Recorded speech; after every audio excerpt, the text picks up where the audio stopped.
todos. Que Jesus nos abençoe, nos ilumine, nos proteja. Que a nossa fé, sempre alicerçada no conhecimento da doutrina espírita, sempre alicerçada no conhecimento do Evangelho, à luz do Consolador, nos fortaleça hoje, sempre e cada vez mais.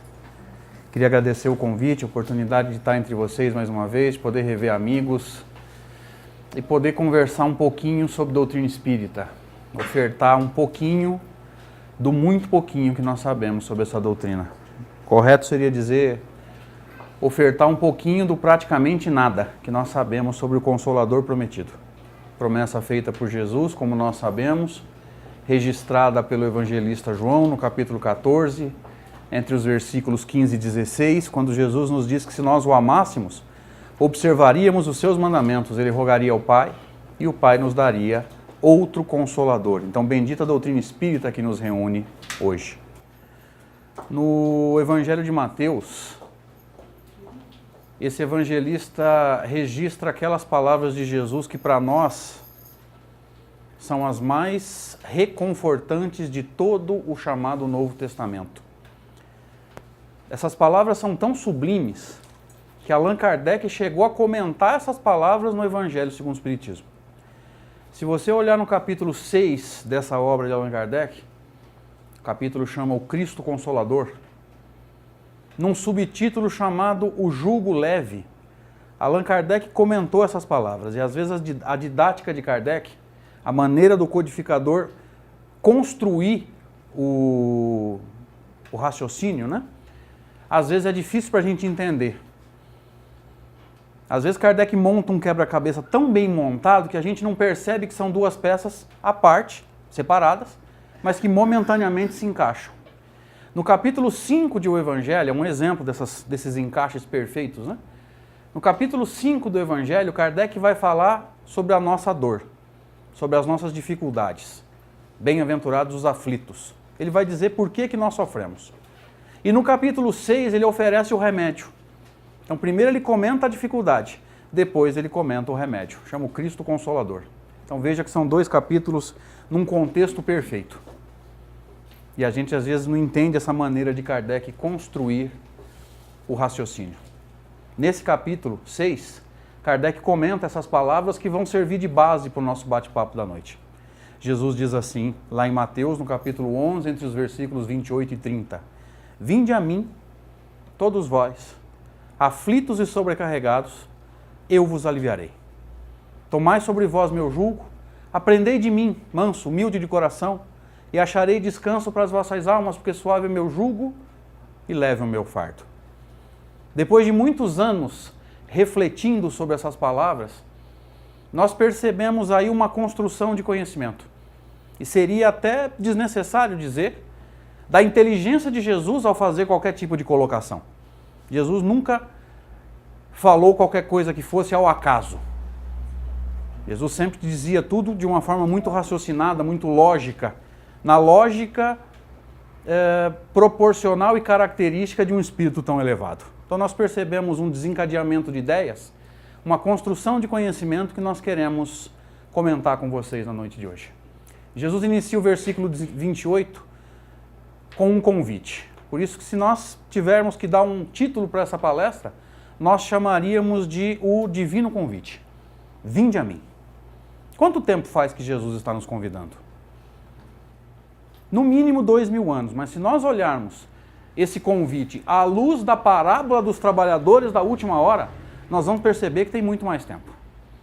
Que essa parábola, ela simboliza o tempo decorrido desde a formação do planeta até os dias atuais.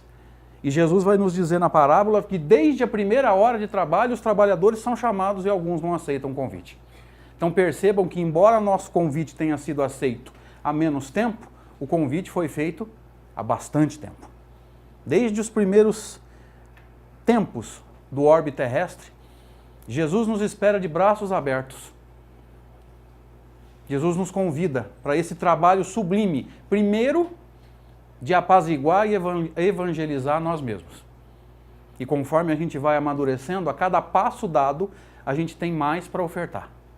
Então percebamos todos que Jesus está nos convidando há bastante tempo.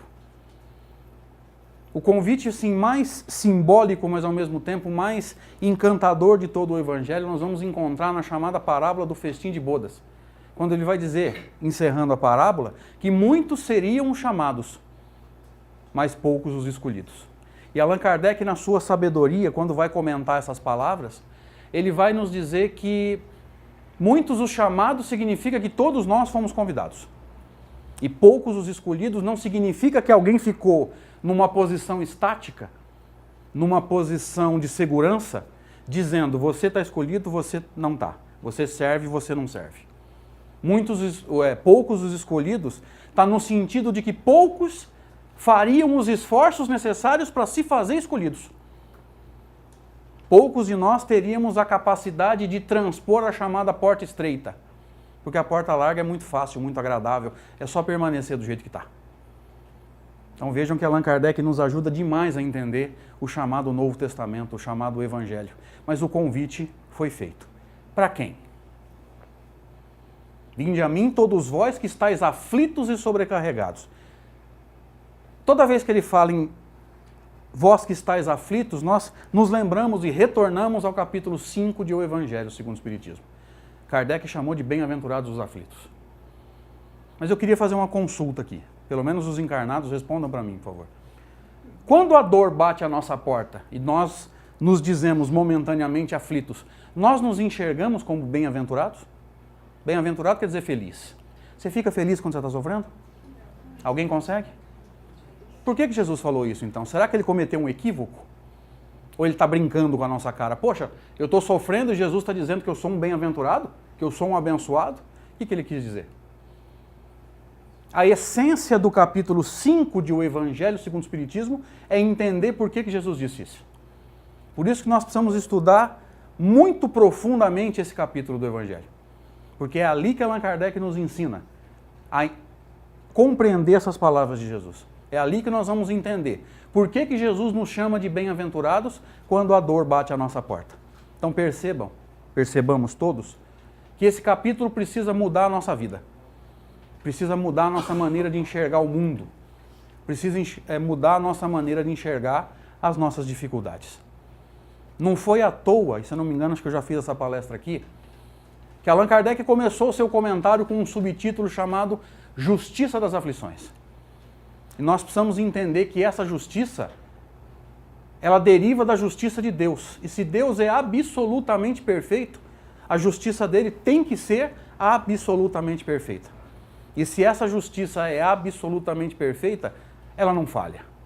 Então tudo que está nos acontecendo tem uma causa, diz Allan Kardec, que se Deus é justo, essa causa tem que ser justa. Então tudo que está nos acontecendo, por mais difícil que seja, embora não seja agradável, tem causa e tem objetivo.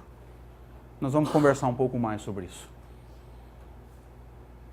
Ele vai dizer que além dos aflitos, ele vai falar também sobre os sobrecarregados. O que seria essa sobrecarga? Eu posso trabalhar com essa sobrecarga como sendo fruto ou efeito das nossas imperfeições? Posso? Vamos entender isso bem na prática da nossa vida. Alguém aqui costuma aceitar mais compromissos do que dá conta? Ou só eu faço isso? Entenderam a sobrecarga? Começaram a entender a sobrecarga? Todo mundo aqui sabe falar não na hora certa? Não sabemos, né? A maioria de nós não. Vocês conhecem o trabalho de um cara, um grande estudioso da mediunidade de São Paulo, um médico, médium, estudioso da mediunidade, à luz da medicina, à luz de Allan Kardec, à luz de André Luiz, chamado Sérgio Felipe de Oliveira? Alguém já acompanhou algum estudo dele? Dá uma olhada na internet. Bom, deixa eu ver se isso aqui vai caber no contexto. Tem algum ansioso aqui? Pergunta besta, né? Ok. Sérgio Felipe vai trabalhar num vídeo chamado Ansiedade e Espiritualidade, que de coração eu sugiro que vocês deem uma olhada. Mesmo se você não se considera ansioso, talvez você seja e não sabe. Talvez a gente seja e não sabe. Ou então, talvez não sirva para você, talvez você não seja ansioso, mas talvez alguma coisinha que a gente está escorregando a gente consegue enxergar num vídeo desse. O que o Sérgio Felipe vai dizer? Que ansiedade, na maioria dos casos, é a nossa humildade doente. É o adoecimento da nossa humildade. Agora eu vou explicar o que o Sérgio quis dizer e cada um vai olhar para si e ver se enquadra. É a gente querendo fazer mais do que dá conta. É a gente abraçando mais do que o braço alcança. É a gente querendo fazer a função dos outros. Às vezes, querendo fazer a função de Deus. Por que o mundo é assim? E ninguém me consultou. Serviu para mais alguém aqui? Quantas vezes a gente age fora do nosso raio de ação? Fora do teu raio de ação ou fora do meu raio de ação, o que nós podemos fazer? Praticamente nada. Crescer espiritualmente não é agir fora do raio de ação. Crescer espiritualmente é entender qual é o nosso raio de ação e dar conta dele. E segundo a lei do progresso, pautado na chamada parábola dos talentos, toda vez que eu dou conta do meu raio de ação, de acordo com a lei do progresso, o que vai acontecer naturalmente? O meu raio de ação vai se expandir, vai se ampliar. Porque Jesus diz que a quem muito foi dado, muito se pediria. Então é natural que quando eu der conta do meu raio de ação, ele se expanda. Então percebam que o objetivo não é fazer o raio de ação se ampliar. O objetivo é dar conta das nossas tarefas. Lembraram da parábola dos talentos? Cada um dos servos, disse Jesus, receberia um número X de talentos de acordo com a própria capacidade. Então perceba como isso encaixa na nossa vida.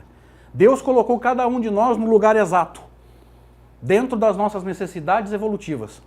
Mas às vezes a gente quer ampliar o nosso raio de ação sem dar conta. É o chamado passo maior do que a perna. Humildade doente. Faz sentido o que o Sérgio Felipe falou? Gente, dá uma olhada nesse vídeo que vocês não vão se arrepender. No final eu passo de novo, escrevo na lousa, a gente vê o que faz, tá? Mas muito bom. Ansiedade e espiritualidade, Sérgio Felipe de Oliveira. Vale a pena dar uma olhada.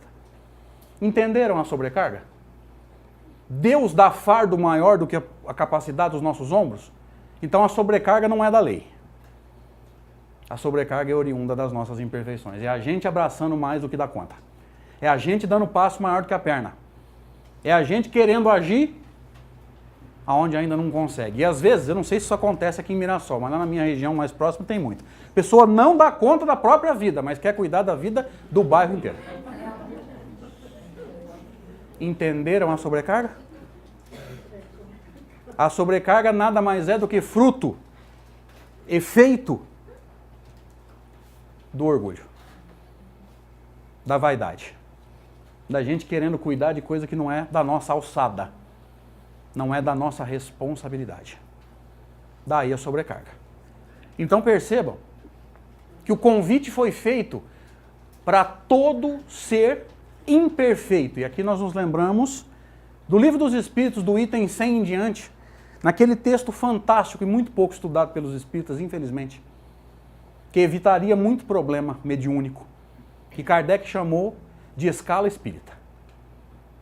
Dividiu todos nós aqui em 3 ordens. E a terceira ordem, ele deu o nome de espíritos imperfeitos. No livro Céu e Inferno, no capítulo 7, eu não devia falar o capítulo, devia deixar de ler o livro todo, porque é um livro tão fantástico. É o maior livro da história do planeta para se entender justiça divina. Tanto que o subtítulo do livro é esse. O Céu e o Inferno ou a Justiça Divina segundo o Espiritismo. Tão pouco estudado. Há 2 anos atrás, os estudos desse livro até ganharam um relativo impulso, porque ele completou 150 anos. Então fez-se todo um oba-oba em cima dos 150 anos do livro, e a gente até estudou um pouco mais, mas já voltou para a gaveta. Já voltou para a estante e já criou teia de aranha de novo. Que pena. Obra fantástica. Ali, num texto que Kardec chamou de O Código Penal da Vida Futura, que belíssimo texto, para se entender o Código Penal daquilo que Kardec chamou de imortalidade. Desculpa, Kardec chamou de vida futura. Nós conhecemos como imortalidade do espírito. É bom a gente entender a linguagem que Kardec usou. No capítulo 2 de O Evangelho segundo o Espiritismo, ele usou o mesmo termo. A vida futura. O que ele chama de vida futura, nós chamamos de imortalidade. Significa dizer que nesse código nós vamos entender quais serão as consequências de tudo que nós fizermos. De bom e de ruim. E é bom lembrarmos, ou para quem não sabe, é bom entender, que esse livro chamado O Céu e o Inferno, ele é uma ampliação da quarta parte do Livro dos Espíritos. Porque toda a obra de Allan Kardec parte do Livro dos Espíritos. O Evangelho segundo o Espiritismo, ele tem toda a sua pauta, todo o seu alicerce no chamado livro 3, ou terceira parte, as leis morais. Então o que está no Evangelho nada mais é do que uma ampliação das ideias que já estão no livro 3. O que está no livro Céu e Inferno nada mais é do que uma ampliação das ideias que já estão no livro 4. No Código Penal da Vida Futura, no item 33, porque a didática de Allan Kardec é fantástica. Ele discorre sobre o Código Penal durante 32 itens. No 33, o que ele fala? Vou resumir tudo que eu falei até agora. Fica a teu critério agora se você vai estudar os 32 itens, depois revisar no resumo, ou se você vai dar uma olhada no resumo, depois vai ampliar o raciocínio nos 32 itens. Você escolhe o caminho. Nós vamos pegar o item 33 porque ele é um resumo, ele é mais fácil de entender. O item 33 é dividido em 3 parágrafos. E no primeiro parágrafo nós vamos entender por que o convite é para nós. Jesus falou, vinde a mim todos vós que estáis aflitos e sobrecarregados. Kardec diz assim, o sofrimento é inerente à imperfeição. Inerente quer dizer naturalmente ligado. O que ele está dizendo? Para qualquer um entender, todo espírito imperfeito sofre. Lembra da escala espírita? Espíritos de terceira ordem. Espíritos imperfeitos.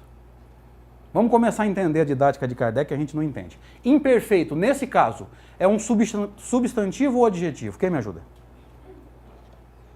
Você deve estar pensando, esse rapaz veio lá de Severino para falar grego. Adjetivo ou substantivo? Se for um adjetivo, só vai ter teria que ter só 2 classes, imperfeitos e perfeitos. Mas tem 3, imperfeitos, bons e puros.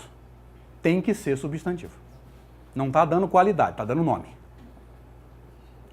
Você vê como que a gente não estuda Kardec? Olha a profundidade do raciocínio desse homem. É profundo, gente. Nós não sabemos nada de Kardec. Então ele vai dizer que todo espírito imperfeito sofre. E sofre por quê? Ou para se desprender do passado, porque ali no capítulo 7 do livro Céu e Inferno, Kardec vai explicar para a gente o que é o processo de expiação. O movimento espírita às vezes usa o termo resgate. Emmanuel gosta muito desse termo também. Às vezes nós usamos um termo inadequado, mas a ideia para todo mundo entender. Pelo movimento expiatório nós pagamos as chamadas dívidas reencarnatórias. Não é uma linguagem adequada, porque quando eu digo que Deus está me cobrando uma dívida, eu penso num Deus agiota. Eu penso num Deus Casas Bahia. E não penso num Deus Inteligência Suprema, como o Livro dos Espíritos nos ensina. Mas, fica fácil de entender. Então, seja para nos desprender dos erros do passado, do nosso passado delituoso, seja para nos preparar para o futuro, porque o que é aprovação? Nada mais do que as situações difíceis do dia a dia que nos preparam para os novos desafios, que nos preparam para aquele momento da nossa vida em que o raio de ação vai se ampliar, como nos diz o Livro dos Espíritos, que nos prepara para a nossa parte na chamada obra da criação. Então as provações são situações difíceis pelas quais nós passamos e que treinam as nossas virtudes cristãs. E a gente não entendeu isso ainda. É impossível desenvolver uma virtude cristã se a nossa vida for uma moleza. Vou dar um exemplo. Você desenvolve paciência se a tua vida for tranquila? Você só desenvolve paciência passando por dificuldades, principalmente aquelas que você procura de todas as formas a solução e não encontra. Porque se você encontrou a solução fácil, você também não treinou paciência. Você pode ter treinado a tua inteligência, tua capacidade de ler a situação, mas não treinou a sua paciência. Nós vamos entender o que é paciência quando nós pegamos essa rodovia engarrafada. Quando você entra numa avenida de Rio Preto, 6 horas da tarde, no horário de verão, que na verdade é 5, totalmente engarrafado, 40 graus, teu carro sem ar-condicionado. Aí você vai treinar a paciência. Todo mundo buzinando, que o motorista no Brasil é extremamente educado, né? Ele está vendo engarrafado, mas ele quer buzinar. Como se alguém fosse levitar o carro para ele passar. Aí nós vamos treinar a paciência. A gente só treina a paciência convivendo com pessoas difíceis. Só que aqui tem uma pegadinha. Porque quando eu digo que nós treinamos paciência convivendo com pessoas difíceis, naturalmente a maioria que pensou em alguém. Mas nós nunca pensamos assim, e eu treino a paciência de quem? Quem é que treina a paciência convivendo comigo? Vocês acham que ninguém tem dificuldade para conviver com a gente? É um movimento natural, a gente sai dando tiro para todo lado. Como diz meu tio, parece revólver na mão de macaco. Tiro para todo lado, não acerta um. Mas pessoas também têm a sua paciência muito testada no convívio com a gente. Então percebamos que essas dificuldades nos preparam para desafios maiores. Isso vai nos ajudar a entender o que nos espera na evangelização desse tal planeta Terra. Que o povo está achando que daqui 2 anos, em 2019, numa data que foi dada, vai virar mundo de regeneração. Que bobagem. Outros estão dizendo que vai ser em 2057. Outra abobrinha. Porque se nós ainda temos no planeta, no Brasil, assassinatos, tráfico de drogas, se nós temos no Oriente Médio guerras e pessoas sendo degoladas só porque pensam diferente, você realmente acredita que daqui 40 anos isso aqui vai ser um mundo de regeneração? Você é muito inocente. Puseram uma data na boca de Emmanuel e todo mundo acreditou. Isso é uma abobrinha sem tamanho. E essa de 2019, então, Jesus amado, chega a doer o dente. Eu nunca ouvi uma bobagem sem tamanho na minha vida. Isso aqui vai séculos para regenerar ainda. E nós vamos ter que trabalhar bastante, viu, gente? Então, se você é uma pessoa calma e tem conhecimento de evangelho, prepare-se para uma tarefa difícil na próxima encarnação. Alguns de nós talvez reencarnemos no Afeganistão.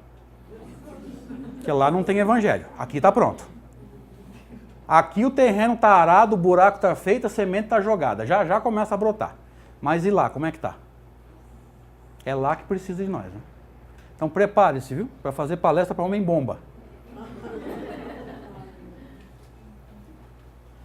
Estou abordando de uma forma bem-humorada, mas a gente precisa se preparar. Porque a construção do mundo de regeneração vai longe ainda. E nós precisamos trabalhar firmemente. Mas para voltar para a linha de raciocínio, o convite foi feito para todo ser imperfeito. Ou seja, em linguagem de corintiano, né, Clóvis? É nós. É nós. Mas o que fazer? Antes disso. No final do versículo, Jesus diz assim: Vinde a mim todos vós que estáis aflitos e sobrecarregados, e eu vos aliviarei. Vocês perceberam que ele prometeu alívio e não cura? Às vezes a gente não para ler o texto com atenção. Por que ele prometeu alívio e não cura? Há 2000 anos, quando ele esteve encarnado entre nós, ele curou Jesus? Sim ou não? Curou. Curou corpos ou espíritos? Botou na parede. Corpos ou espíritos? Só corpos. Alguém no universo tem o poder de te curar como espírito imortal? Tem, só você. Uai, como que não? A gente veio aqui para quê? Fora você, com a ajuda de Deus, é claro, e com o caminho que Jesus ensinou, ninguém tem o poder de te curar como espírito imortal. Qualquer cura que você recebeu, num tratamento, num passe, numa cirurgia espiritual, foi cura corporal, é física. Mas a imperfeição pode estar perfeitamente impregnada em você e provavelmente está. Em nós, né? Diga-se de passagem. Ninguém no universo, nem um espírito do nível de Jesus te cura como espírito. Porque senão ele vai fazer o teu trabalho. E ele mesmo vai dizer em Mateus 16, 27, que a cada um seria dado segundo as próprias obras. Então o processo é de autocura. Conforme eu vou me desenvolvendo, conforme eu vou amadurecendo espiritualmente, eu vou jogando as imperfeições que afloram na forma de doença. Mas ninguém tem o poder de nos curar. Esquece isso. Cura corpo, alivia, que aí é a misericórdia de Deus agindo. Misericórdia é Deus agindo quando a gente não tem merecimento. Então é Deus me dando um crédito. Vou te ajudar, mas eu espero que com esse alívio você comece a caminhar evolutivamente. Então misericórdia é Deus agindo quando eu ainda não mereço, na esperança de que eu passe a merecer, que eu comece a plantar. Entendamos que Deus age, mesmo quando a gente não merece. Mas é uma, entre aspas, desculpem a analogia péssima, é uma aposta. Esperando que a gente comece a se movimentar. Ninguém no universo tem o poder de te curar como espírito imortal, a não ser você, com a ajuda de Jesus e a permissão de Deus. Porque senão eles vão fazer o nosso trabalho, não é isso que eles querem de nós. Entenderam por que eu vos aliviarei? Mas o que eu tenho que fazer para aceitar o convite de Jesus? Será que basta olhar para ele e falar, Senhor, eu vou? Hashtag partiu? Só? No Evangelho ele diz assim, nem todo aquele que me diz Senhor, Senhor entrará no reino dos céus. Mas aquele que fizer a vontade do meu Pai que está nos céus, esse entrará no reino dos céus. Será que basta levantar o dedo e falar, reserva minha poltrona? Quais as condições para aceitar o convite? Aí você deve estar pensando, mas André, um espírito do nível de Jesus impõe condições? É fácil de entender. Você já ouviu falar de lei de causa e efeito? Princípio de causalidade na linguagem de Allan Kardec? Segundo o princípio de causa e efeito, se eu não plantar, o que eu colho? Então não é só levantar a mão e falar, estou indo contigo. Porque isso aconteceu no Evangelho. Jesus foi procurado por um rapaz e falou, Senhor, eu quero te seguir. Aí Jesus fala assim, as aves têm os ninhos, os lobos têm os covis. O Filho do Homem não tem uma pedra para repousar a cabeça. O rapaz, provavelmente estava acostumado com conforto. Senhor, eu quero te seguir, mas eu preciso enterrar meu pai. Jesus fala, deixa aos mortos o cuidado de enterrar os seus mortos. Também não seguiu. Então basta, veja que não é só ir a Jesus e se oferecer. O que eu preciso fazer? Aí Jesus diz assim no versículo 29, tomai sobre vós o meu jugo. Na Bíblia, jugo era uma peça colocada nas costas de um animal. Se eu não estiver enganado hoje, essa peça chama canga. Tem até uma música, né? 4 cangas, 16 canzis, lembra disso? Música antiga, foi regravada várias vezes agora. Então era uma peça colocada nas costas do animal para ele poder puxar um arado, mas o objetivo era dominar o animal. Então jugo nos remete ao conceito de domínio. Alguém que gosta de ler Kardec deve se lembrar do livro dos médiuns, no capítulo 23, chama da obsessão. Quando Kardec vai definir a obsessão, ele fala assim, é o domínio, o mesmo termo, né? Será que é coincidência? Não tem coincidência no conhecimento espírita, gente. É um quebra-cabeça que encaixa com perfeição. O domínio que certo espírito logra, né, intenta, quer ter sobre uma pessoa. Porque na definição, Kardec ficou limitado, entre aspas, ficou restrito à obsessão de desencarnado para encarnado, porque ele sabia que era essa que a gente ia poder ser muito útil nas reuniões mediúnicas. Mas não é só isso. Não é só isso. Existe obsessão de encarnado para encarnado, inclusive. Então percebam que o termo domínio encaixou com perfeição. Aí Jesus diz assim lá no final, o meu jugo é suave. Se jugo é domínio, por que o jugo de Jesus é suave? Na continuação ali do texto do Livro dos Médiuns, Kardec diz assim, os espíritos verdadeiramente bons, nenhum constrangimento impõe. O que ele está dizendo? Usando a linguagem lá do jugo, espírito verdadeiramente bom não domina.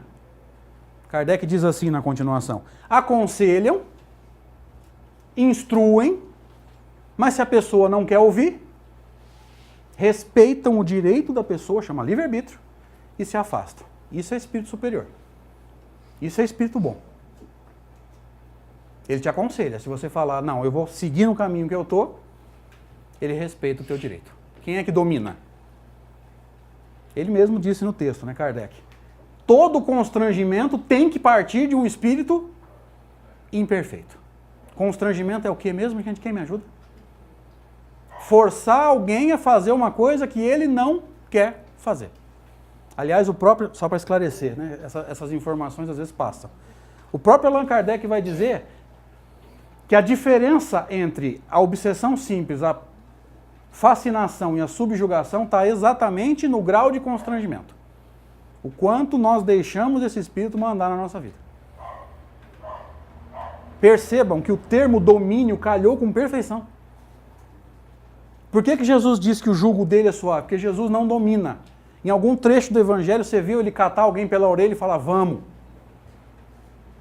Viu? Não viu. O que ele falou? Vai e não peques mais. Faz o teu movimento pessoal, no seu tempo, e evita o pecado. Veja que ele cura, mas liberta. Se você quiser ficar, é direito seu. Mas ele não exige que ninguém fique. Espírito sábio, espírito superior, espírito bondoso, não domina. Aconselha. Se a gente quiser, segue. Se não quiser, continua no caminho que estava. Então veja que esse conceito do jugo como sendo domínio foi explicado para a gente no Livro dos Médiuns. Tomai sobre vós meu jugo. Aprendei de mim. Esse pedacinho de versículo me deixou assim, para usar uma linguagem fácil, encafifado durante muitos anos. Porque eu não conseguia entender como é que um espírito do nível de Jesus fala assim, aprendei de mim. Isso não é coisa de gente humilde. Aí eu fui estudar a bendita escala espírita. Porque antes de entrar nas 10 classes, Kardec descreve as 3 ordens. Ele vai descrever o que é um espírito imperfeito, em essência. A materialidade sobrepuja o espírito. O que é um espírito bom? É alguém que já consegue colocar o espírito acima da matéria. E o que é um espírito puro? Zero de matéria. Totalmente espiritualizado. Sabe tudo que tem para saber. E usa esse conhecimento com extrema sabedoria. Porque existe uma diferença grande entre conhecimento e sabedoria. Aí eu fui entender que Jesus é o único ser na história desse planeta que tem o direito de dizer segue-me. Que tem o direito de dizer aprendei de mim. Que tem o direito de dizer, como diz, está registrado em João, o Pai e eu somos um. O único. Não tem para mais ninguém. Aprendei de mim, manso e humilde de coração. Essa mansuetude, ela foi comentada por Allan Kardec no Evangelho segundo o Espiritismo. Tem um capítulo lá que chama assim, Bem-aventurados os mansos e pacíficos. E aqui eu queria convidar cada um de vocês para uma reflexão.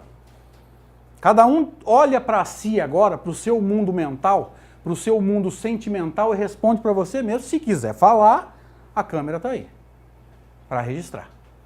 Somos mansos? Somos pacíficos? Queremos paz? Queremos, mas gostamos de paz? Ou basta alguma coisa errada acontecer que a gente joga no WhatsApp do Brasil inteiro? Porque a gente fala assim, né? Não conta pra ninguém. Daqui a pouquinho o William Bonner fala no Jornal Nacional. Aqui é assim também, gente? Pois é. Somos mansos? Vou dar um exemplo fácil. Se você acordar essa noite, 4 horas da manhã, perdeu o sono por qualquer motivo, cidade tranquila, pouquíssimos carros, sem som, sem televisão, é um movimento complicadíssimo para nós. Sabe por quê? Porque toda vez que silencia o externo, a gente começa a ouvir o barulho que vem de dentro. Quando a gente entende isso, a gente entende por que tem gente que levanta às 5 da manhã e a primeira coisa que ele faz, liga a TV, liga a rádio, liga computador, liga celular. Por quê? Porque ele não quer ouvir o barulho de dentro. Então ele tem que fazer barulho fora. Entenderam esse movimento? Quando eu entendo esse barulho de dentro, eu vou entender uma outra metáfora de Jesus no Evangelho, falando que a gente era sepulcro, lembra? Brancos por fora. É uma outra metáfora que fala a mesma coisa, das imperfeições que estão dentro e estão incomodando. Cheios de podridão por dentro. Caiados por fora, enfim, depende da tradução. Existem pessoas que foram para os desertos. Dizem que não existe um silêncio mais profundo nesse planeta. E mesmo com esse silêncio quase absoluto, a pessoa não apazigua. Por quê? Porque silenciou fora. Mas por dentro tem uma escola de samba. Por dentro tem um baile funk. E a gente precisa começar a pensar nisso. Quando você fecha os olhos, você consegue fazer uma prece até o final sem perder a concentração? Pai, onde que o pai estava mesmo? Ah, no céu. Ou então deita, começa a prece, Pai nosso está no céu, bomba, dorme. Aí sai do corpo para acabar a prece. Vocês têm capacidade de concentração? Alguém aqui tem? Fecha os olhos aqui para tentar se concentrar e aumentar a captação das energias do passe. Você consegue prestar atenção na prece que está sendo feita? Ou a mente vai na escola amanhã, na faculdade amanhã, no que ficou no fogão, na duplicata de amanhã, o cartão de crédito, o motor do carro que não está bom? Nossa capacidade de concentração é zero. Isso reflete o barulho de dentro. E a gente precisa começar a prestar atenção nisso. Agora volta para a pergunta. Somos mansos? Somos pacíficos? É bom a gente começar a entender isso, porque sem autoconhecimento não existe reforma íntima, viu? É humanamente impossível corrigir imperfeição que a gente nem sabe que tem. Se você conseguiu, eu deixo de ser espírito e volto a acreditar em milagre. Você só corrige imperfeição que você descobriu. Você descobriu, aí você começa a fazer os seus movimentos para corrigir, leva um tombo, leva outro, uma hora você começa a caminhar sem cair nessa imperfeição. Cai nas outras. Cai em todas as outras, mas pelo menos nessa a gente começa a caminhar. Somos mansos, gente? Somos pacíficos? Gostamos de paz ou só queremos paz? A gente vai perceber por que o planeta é essa bagunça quando a gente vai olhar no YouTube quais são os vídeos mais acessados. O que dá? É briga de porta de escola, música de péssima qualidade, Despacito. Rapaz, não aguento mais aquela desgraça. Jesus, amado, dói o ouvido aquilo. Que bom que você não sabe, eu tenho inveja de você. Você sabe que eu optei por não ter celular, né? Aí eu não sei de nada. Nem sei nem se o mundo ainda é redondo. Já estão brigando, falando que é chato, né? Vocês viram isso? Tá dando polêmica na internet, os caras estão achando que o mundo é chato, parece uma panqueca para eles. Quer dizer, a ciência tá toda errada e os caras estão certos. Deixa para lá, vai. Quando a gente vai entender os vídeos mais acessados no YouTube, o tipo de música que se ouve, os programas de TV que se assiste, a gente vai entender por que a nossa mente é uma bagunça. Às vezes a pessoa me chama no Facebook e fala: André, eu estou sofrendo, estou com depressão. O que você está fazendo agora? Assistindo José Luiz da Atena. Querido, nem o passe do Cristo te cura. Mas nem Jesus tocando na sua cabeça. Você tem que escolher. São escolhas. Mas vamos para outra. Ele falou em mansos e humildes de coração. A humildade é uma virtude que a gente nem entendeu ainda. Porque pode chegar uma pessoa verdadeiramente humilde aqui, a gente vai olhar para ela e falar assim: essa pessoa tem autoestima baixa. Porque o humilde não se exalta e a gente faz isso automaticamente. Eu me lembro de Chico Xavier, alguém sentava do lado dele com o ego aflorado, né? Chico, eu faço, eu sei, eu leio, eu. O Chico falava: oh, que maravilha, filho, continua, você está sendo tão útil. E às vezes não estava. Mas só para não bater de frente. Agora, pensa isso na nossa vida. Se alguém sentar do nosso lado e falar: eu faço, eu leio, eu sei, eu, o que nós faz? Eu também sei. Veja que a gente tem o ego aflorado e não sabe. É autoconhecimento, é falta de autoconhecimento. Eu também sei, eu também faço. Olha lá, se alguém começar a falar das curas de Jesus, a gente falar: eu também curo. Oi, não duvido de mais nada. Eu não duvido. Eu não duvido de mais nada. A gente nem sabe o que é humildade. A gente ainda confunde humildade com pobreza financeira. E fatalmente a gente vai lembrar de pessoas extremamente abastadas no sentido financeiro, mas que continuam a mesma pessoa, humilde, que conversa, que não mudou seu comportamento, continua amigo.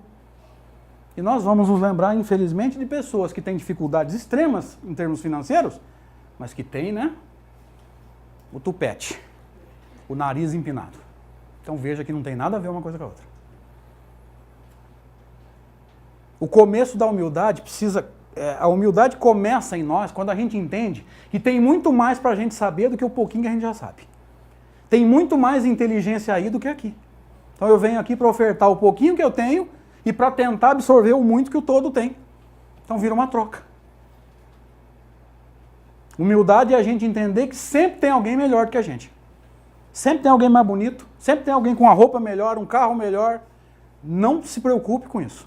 Isso é perda de tempo, isso é paranoia. E Allan Kardec discutiu isso, olha a inteligência desse homem. Ele vai dizer que para a pessoa que é competitiva, que quer o tempo todo ter a melhor roupa, melhor celular, melhor computador, melhor carro, a vida vira um tormento, porque você compra o melhor celular do mundo hoje. Quanto tempo você vai ter o melhor celular do mundo? Já lança coisa muito melhor e você fica para trás. E aí vai o palhaço, desculpa, vai lá trocar de celular, importar, que vai chegar no Brasil quando? Pagar taxas de importação imensas para ficar com o melhor celular do mundo, mas quanto tempo de novo? É um tormento. A pessoa não tem paz. A gente nem sabe o que é humildade. O Evangelho deixou para nós uma pérola sobre a importância da humildade na construção dos nossos valores morais. E a gente não percebeu, porque o Evangelho é igualzinho à obra de Kardec. É um quebra-cabeça perfeito. Cata duas peças, encaixa e vê se dá. E geralmente dá. Vou dar um exemplo. Começo do Evangelho de Mateus. Jesus nasceu. O bebezinho foi colocado aonde mesmo? Numa manjedoura. Diz Emmanuel no livro A Caminho da Luz que a manjedoura é um exemplo de humildade. Então guarda. Primeiro exemplo de Jesus no plano físico? Humildade. Vamos para Mateus 5,3. Primeira bem-aventurança. Bem-aventurados os pobres de espírito, porque deles é o reino dos céus. Kardec vai nos ensinar ali no texto que pobre de espírito quer dizer o quê? Humilde. Então junta o quebra-cabeça. Primeiro exemplo de Jesus? Humildade. Primeira bem-aventurança? Humildade. É coincidência? Jesus faz alguma coisa ao acaso? Porque coincidência é o quê? É o acaso ajudando. Jesus faz alguma coisa ao acaso? Um espírito desse nível não age ao acaso. Aliás, nem existe o acaso, nós sabemos disso. Então, se o primeiro exemplo é humildade, a primeira bem-aventurança é humildade, o que Jesus está nos ensinando? A humildade é a primeira das virtudes. Você só constrói as outras virtudes quando começar a aprender a humildade. Vou dar um exemplo que eu já dei. Você consegue ser paciente se você não for humilde? Impossível, porque a pessoa que não é humilde, que é arrogante, que é egoísta, consegue ter paciência, ela quer tudo do jeito dela, e o mundo é do nosso jeito. Entenderam a sobrecarga? Lembra? Aflitos e sobrecarregados. Se você quer o mundo do teu jeito, e nem a nossa casa é do nosso jeito, que tem 5, 6 cabeças diferentes, elas pensam igual a gente, sobrecarga. A carga emocional. A gente nem sabe o que é humildade. Mas se eu fizer isso, caminhando para o final, se eu tomar o jugo de Jesus para mim, e ele não me domina, ele me respeita o livre-arbítrio, e aprender com ele humildade e mansuetude, isso vai ter consequências, gente? Não diz o princípio de causa e efeito que quem planta colhe? Então, se eu plantar em mim a humildade e a mansuetude de Jesus, vai ter consequências? Vai. Ele mesmo vai dizer, acharei descanso para as vossas almas. O que seria esse descanso? Vida mansa? Não. Porque nós estamos aprendendo essas virtudes, mas a gente não deixou de ser imperfeito e não saiu de um mundo de expiação e provas. E mundo de expiação e provas bate. Bate mais do que os volantes do Palmeiras. Bate, mas bate com força. O problema não é o mundo deixar de nos agredir, o problema é a gente não se sentir agredido. Ó a humildade. Vou dar um exemplo. Por favor, eu preciso da ajuda dos encarnados. Há 2000 anos atrás crucificaram Jesus. Eu poderia até dizer, crucificamos. Jesus perdoou esse povo ou não? Vamos lá, sim ou não? Sim. Claro que não. Um espírito desse nível não se ofende. Quem não se ofende não tem nada para perdoar. Faz sentido ou eu estou viajando? Quem ama não se ofende. Não tem nada para perdoar. Sabe quem tem que aprender a perdoar? Eu. Imperfeito, melindroso, orgulhoso. Toda vez que alguém faz alguma coisa do jeito que eu não queria, minha vibração cai, eu fico chateado e vou tentar trabalhar a dinâmica do perdão em mim. Mas por quê? Porque eu sou imperfeito. Um espírito perfeito não tem perdão. Não tem que fazer movimento de perdão porque ele não se ofende. E quando eu entendo esse movimento de não ter que perdoar porque não se ofendeu, eu entendi por que Jesus respondeu 70 vezes 7 para Simão Pedro. Lembra disso? Mateus 18. Senhor, quantas vezes pecarei? Poderá pecar o meu irmão contra mim e eu o perdoarei? Até 7 vezes? O que é 7 para os judeus? ciclo completo, plenitude. Quando Simão Pedro pergunta isso, ele está dizendo assim, se eu perdoar até 7 vezes, eu vou estar pleno de perdão? E o 70 vezes 7 significa o quê? Que a plenitude do perdão está tão longe que a gente nem imagina. É uma hipérbole, que é uma figura de expressão que denota um exagero. Porque nós ocidentais fazemos o quê? 70 vezes 7. 2 números e um sinal no meio, o que nós faz? Faz a conta. E aí fica contando 490. Na hora que chegar no 480, a gente já fala, bom, tá acabando, agora eu pego ele. Tá chegando no limite do 490 já. Depois do 490 eu pego. E aí chega no 480, falta 10, a gente já compra a arma, já planeja o assassinato. Típico de imperfeito isso. É uma hipérbole. Significa que a plenitude do perdão passa por nem se ofender. Imagina que benção. O dia que a gente vai poder olhar para nós mesmos e falar, meu Deus, não tem nada para perdoar. Ninguém conseguiu me ofender, mesmo que tenham tentado. Então o descanso para as almas, gente, é uma mudança de paradigma profunda. É ser mais humilde, é enxergar a vida com outros olhos. Vou dar um exemplo. Por favor, não deixe a tua vibração cair. E se sintonizar com isso, cai mesmo, nem o passo resolve. Nós estamos tendo inteligência emocional para encarar o momento político do Brasil com bons olhos? Quem está, levante a mão, por favor. Olha lá, nenhuma mão encarnada. Mário Sérgio Cortella, que nem é espírita, ele diz assim, o momento do Brasil nem de longe é o fundo do poço. Nós não estamos no ápice da sujeira, nós estamos no começo da limpeza. Então o pior já passou. Muito pior há 10 anos atrás, quando tudo isso acontecia e ninguém sabia. E provavelmente ia continuar acontecendo por séculos se ninguém investiga. E veja que eu não estou fazendo política partidária. Nós estamos olhando para crimes. Inclusive frente à lei de Deus, porque enquanto um está milionário, o outro não tem médico. Então imagina como é que vai ser, frente ao princípio de causa e efeito, o resgate disso. Eu não quero nem pensar. Jesus falou sobre isso, gente. A candeia do teu corpo é o teu olho. Se o teu olho for bom, está em Mateus 6. Todo o teu corpo será luminoso. Porém, se o teu olho for mau, todo o teu corpo estará em treva. Aí surge a pergunta, temos olho bom? Enxergamos a vida com otimismo? Enxergamos as pessoas que nos impõem dificuldades como, não como empecilhos, mas como obstáculos, que treinam a nossa capacidade de transpor? Sabemos fazer isso? Não sabemos, né? Então percebam que o descanso das almas é uma mudança de paradigma profunda, que a doutrina espírita está mostrando, mas a gente não conseguiu fazer o movimento ainda. Mas a meta é essa. É apaziguar por dentro. É estar num lugar barulhento em paz. Por quê? Porque o interior está silencioso. Ou seja, você está num baile de carnaval, mas por dentro você está em nosso lar. Mas o que está acontecendo com a gente é o contrário. Você está dentro de uma casa de oração, mas a cabeça está lá fora. Esse é o descanso das almas. É tomar pedrada da vida, e a vida não vai deixar de dar pedrada na gente. Nós somos imperfeitos, o mundo é de expiação e provas. E vai ser durante alguns séculos ainda. Então não é deixar de tomar pedrada, é encarar essas pedradas com outros olhos. E aí vai acontecer o quê? O que Jesus falou, o descanso das almas. Porque o jugo de Jesus é suave e o fardo de Jesus é leve. E por que o jugo dele é suave e o fardo é leve? O que Jesus exige de nós? Esse comentário é textualmente o de Kardec no Evangelho. Por que o jugo de Jesus é suave? Porque ele só exige de nós o quê? Não é isso. O que Jesus espera de nós? Amor. Olha que interessante, você não precisa gastar suas economias para comprar iPad, iPod, iPhone, nem para comprar carros de luxo, você não precisa de nada disso, você não precisa ser atleta, não precisa pagar R$1.000 num par de tênis. Aliás, Chico Xavier não tinha nada disso, ele amava 10 vezes mais do que nós, talvez até mais. Você vê, ele desencarnou em paz e nós não. É a única coisa que a lei de Deus espera de nós, amor.